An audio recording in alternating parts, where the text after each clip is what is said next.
ம். நீங்க கவனிச்சிருக்கீங்களா? நம்ம ஒரு மருத்துவ பரிசோதனைக்கு போகும்போது, அங்கே எல்லாமே ரொம்ப துல்லியமா இருக்கணும்னு எதிர்பார்க்கிறோம். ஆமா, கரெக்ட். நமக்கு எல்லாமே தெளிவா தெரியணும். ஒரு கை உடைஞ்சிருச்சுன்னா டாக்டர் எக்ஸ்ரேவை காட்டி, இதோ பாருங்க, இங்க தான் முறிவு இருக்குன்னு பளிச்சுன்னு சொல்லிடுவாரு. ஆமா, அது ஒரு மாதிரி நமக்கு ஒரு நிம்மதியை தருது இல்லையா? கண்ணுக்கு தெளிவா தெரியற விஷயங்களை தான் நம்ம மூளை எப்போது விரும்பும். ஆப்சலூட்லி. ஆனா இந்த மனித வாழ்வின் தத்துவங்களுக்குள்ள, அதாவது இந்த அக உலக தேடலுக்குள்ள நீங்க நுழையும் போது பாத்தீங்கன்னா, அந்த எக்ஸ்ரே மெஷின் திடீர்னு பழுதாயிடுது. ஆ, கரெக்ட். அங்க ஒரு கோடு கூட தெளிவா தெரியாது. எல்லாமே ஒரு மாதிரி மங்கலா, விடை தெரியாத இருட்டா மாறிடும். ஆமா, அத சரி செய்யும் ஒரு வழிகாட்டி தான் இன்னைக்கு நம்ம அலச போகும் ஓஷோவின் தம்மபத உரைகள். குறிப்பா அவர் பேசின 116வது சொற்பொழிவு ஆடியோ. சுமந்துட்டு இருக்கிற அந்த உறவுகள், அதிகாரம், மரணம், இந்த மாதிரி மாயைகளை உடைக்கிறது தான். கண்டிப்பா. ஓஷோவோட இந்த உரை வெறும் வார்த்தைகள் கிடையாது. வெளி உலக அடையாளங்களை எல்லாம் உரிச்சு எறிஞ்சிட்டு, உங்களுக்குள்ள இருக்கிற விழிப்புணர்வை நோக்கி உங்களை திருப்பும் ஒரு கடுமையான முயற்சி இது. ஆமா, எனக்கு இந்த ஆடியோவை கேட்டப்போ கிடைச்ச முதல் அதிர்ச்சியே நம்ம உலகத்தை புரிஞ்சுக்க முதல்ல வரலாற்று தான் தேடி போவோம். சரிதானே? ஆமா, எல்லாரும் அப்படிதான் பண்ணுவாங்க. ஆனா ஓஷோ வரலாற்றையே முற்றிலுமா நிராகரிக்கிறாரு. அவர் கபீர் அப்புறம் மீராபாய் பத்தி ஒரு கதை சொல்றாரு. ஆமா, அந்த 1500 பண்டிதர்கள் கூடியிருந்த சபை கதை இல்லையா? கரெக்ட். அந்த சபைக்கு வர கபீர் மறுத்துடுறாராம்.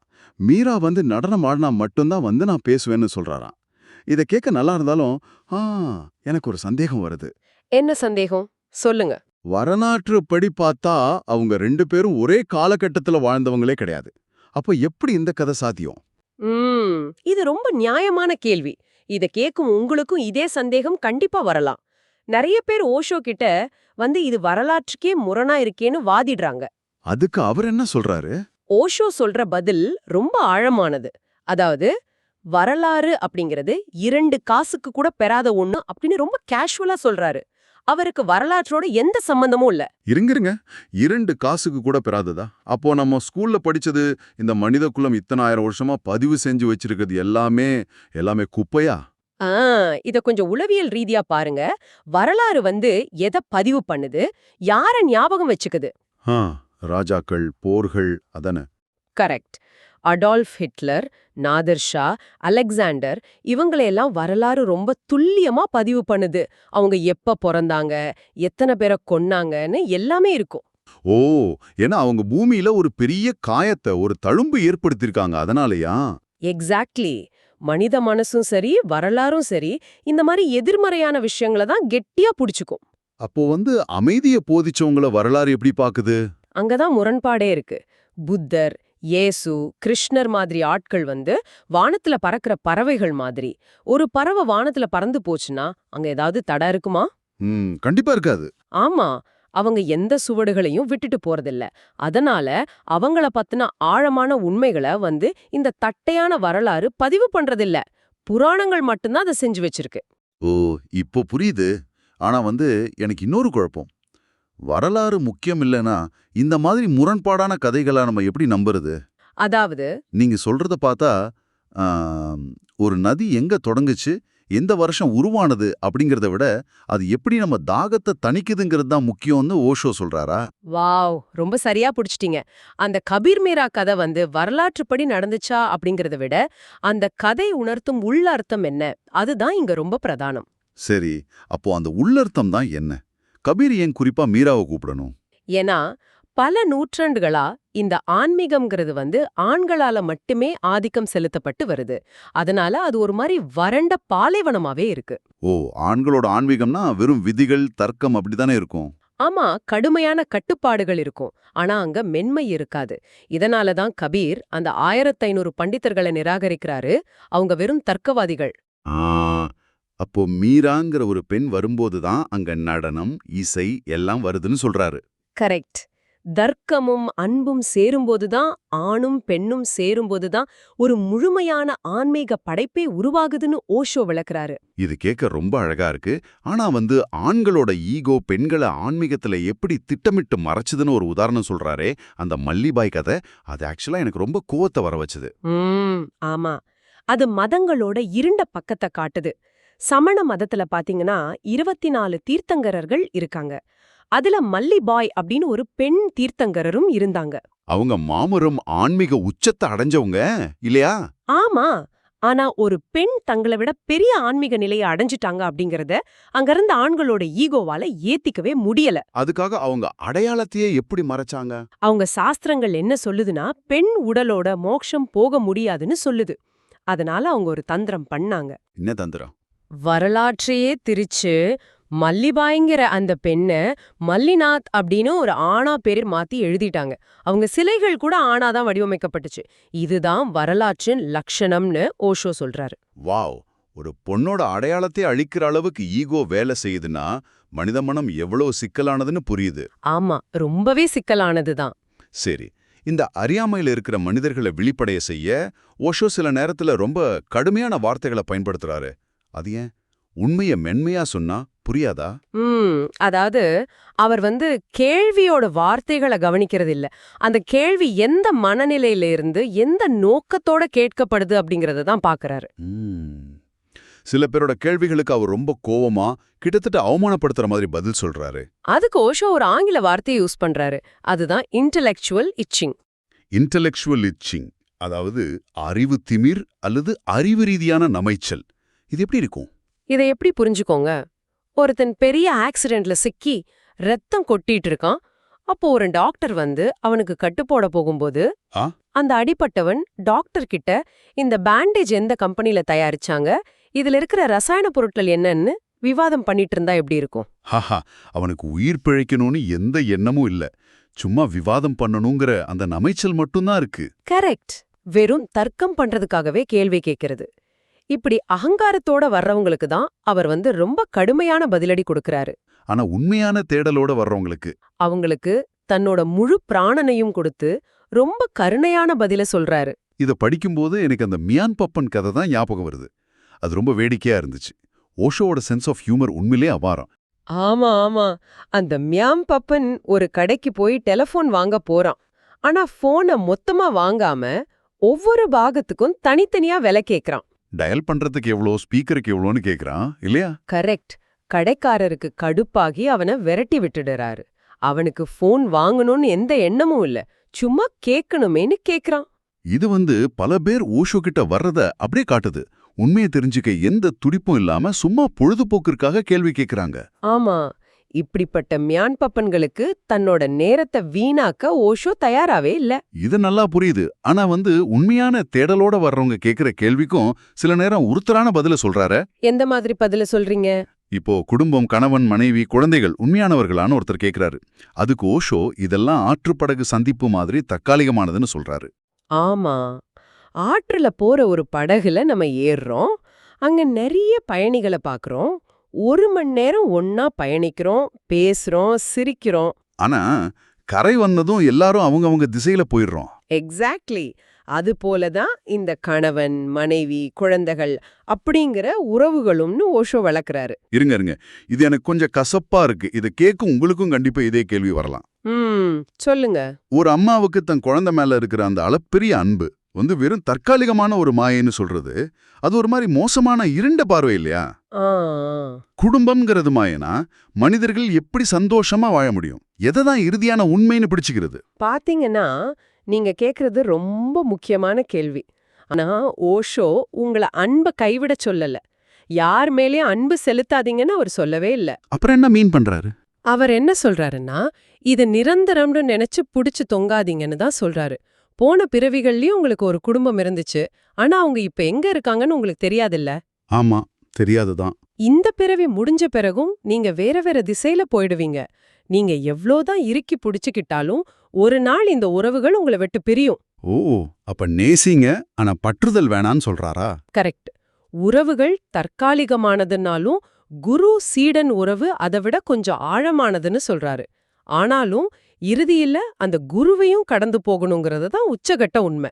குருவையும் கடந்து போகணுமா? அது எப்படின்னு எனக்கு புரியலையே. அதாவது குரு அப்படிங்கிறவர் ஒரு வாசல் மட்டும்தான். ஒரு வீட்டுக்குள்ள நுழைய வாசல் தேவை. ஆனா வாசல்லே நம்ம தங்கிட முடியாது இல்லையா?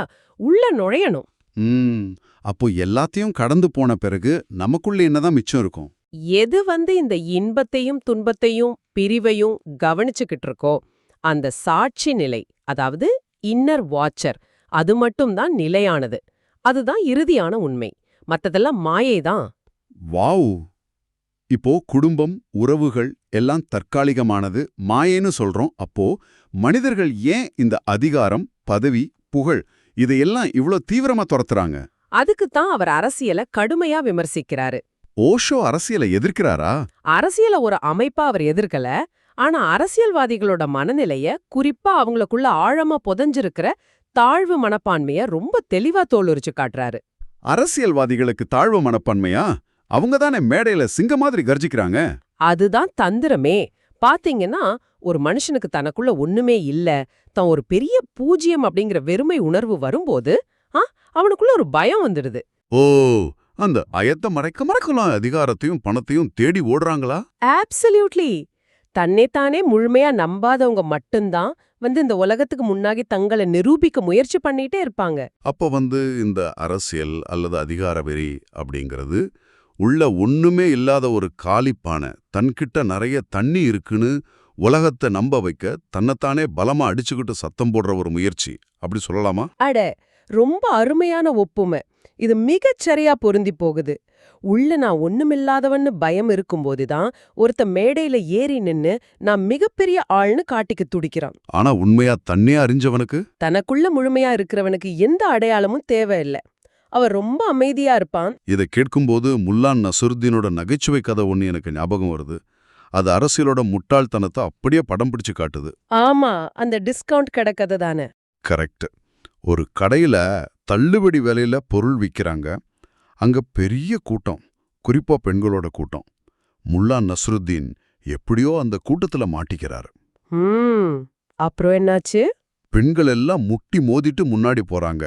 முல்லாவும் வேற வழி இல்லாம எல்லாரையும் இடிச்சு தள்ளிக்கிட்டு முன்னாடி போகும்போது ஒருத்தி கேக்குறா, என்ன மனுஷனே இப்படி இடிச்சுக்கிட்டு வரியன்னு. அதுக்கு முல்லா என்ன சொன்னாரு? அவர் சொல்றாரு, நான் என்ன பண்றது, நானும் ஒரு நல்ல பொண்ணு மாதிரி நடந்துக்க தான் முயற்சி பண்றேன்னு சொல்றாரு. ஹாஹா, அரசியல்ல எப்படி முட்டாள்தனமா போட்டி போட வேண்டியிருக்கு அப்படிங்கறத இது ரொம்ப கச்சிதமா காட்டுது. அறிவாளியானவன் அந்த நெரிசல பார்த்ததுமே ஒதுங்கிடுவான். ஆமா, ஆனா அரசியல்ல ஜெயிக்கணும்னா அறிவை ஓரமா வச்சுட்டு இப்படிதான் கண்மூடித்தனமா முட்டி மோதணும். கரெக்ட். மனிதர்கள் ஏன் இப்படி வெளி உலகத்திலேயே உழண்டுகிட்டு இருக்காங்கன்னு விளக்க ஓஷோ இன்னொரு அற்புதமான கதை சொல்றாரு. ராபியாவின் ஊசி கதை. அந்த ஊசி கதை எனக்கு தெரியும். ராபியா தன் வீட்டுக்குள்ள ஒரு ஊசியை காய்ச்சிடுறாங்க. ஆனா அதை வீட்டுக்குள்ள தேடாம தெருவுக்கு வெளிச்சம் இருக்கிற இடத்துல தேடிட்டு இருக்காங்க. ஆமா, மக்கள் அவங்க கிட்ட ஊசியை எங்க தொலைச்சிங்கன்னு கேட்க அவங்க வீட்டுக்குள்ள இருட்டுல தொலைச்சேன்னு சொல்றாங்க. அப்புறம் ஏன் இங்க தேடுறீங்கன்னு கேட்டதுக்கு, ஏன்னா இங்கதான் வெளிச்சம் இருக்குன்னு ராபியா சொல்றாங்க. இது கேட்கவே முட்டாள்தனமா இருக்கு இல்லையா? ஆனா இதத்தான் இந்த மனித குலம் முழுவதுமே செஞ்சுக்கிட்டு இருக்கு. நம்மளோட உண்மையான ஆத்மா நமக்குள்ள இருட்டுல தொலைஞ்சிருக்கு. ஆனா நம்ம அதை அங்க தேடாம வெளியே பணத்திலையும் பதவியிலையும் புகழ்லையும் வெளிச்சம் இருக்குன்னு அங்க தேடிட்டு இருக்கோம். எக்ஸாக்ட்லி. எவ்ளோ தேடினாலும் உள்ள தொலைச்ச பொருள் எப்படி வெளியே கிடைக்கும்? அது முட்டாள்தனம் தானே. கண்டிப்பா.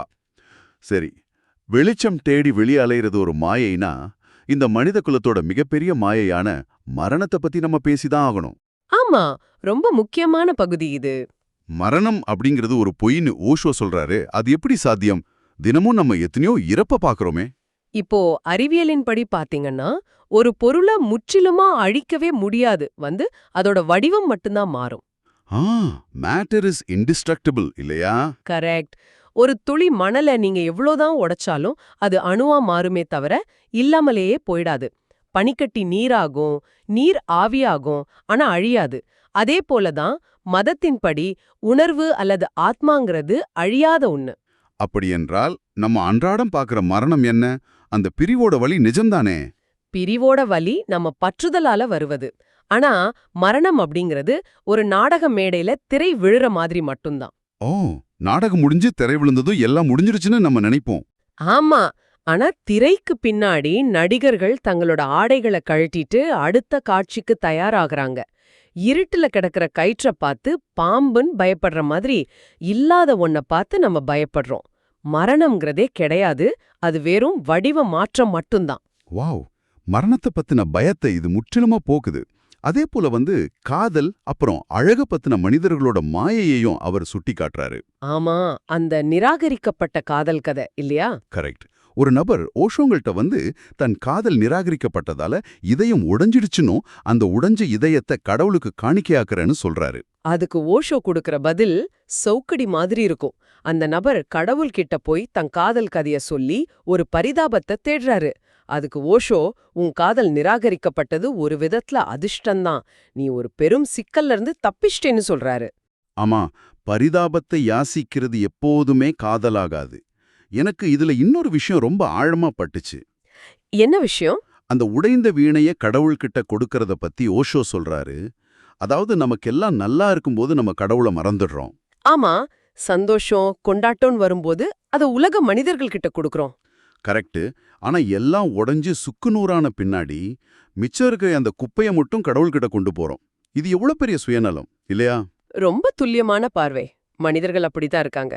ஆனா ஓஷோ என்ன சொல்றாருன்னா, கடவுள்கிட்ட உடைந்த வீணையை கொடுக்க தயங்காதீங்கன்னு சொல்றாரு. ஏன் அப்படி சொல்றாரு? ஏன்னா கடவுளின் இடம் அப்படிங்கிறது உடைந்த பொருட்களை சரி செய்யும் இடம்தான். அந்த உடைந்த வீணைய கொடு, அவர் அதை தொட்டா அதுல இருந்து முன்பை விட ரொம்ப அபூர்வமான இசை பிறக்கும்னு விவரிக்கிறாரு. இது ரொம்ப பெரிய ஒரு ஆறுதலா இருக்கு. அப்புறம் இன்னொரு நபர் தான் மனைவி ரொம்ப அசிங்கமா இருக்கான்னு புலம்புறாரு. அதுக்கு ஓஷோ சாக்ரட்டிஸோட உதாரணத்தை சொல்றாரு. சரிதானே?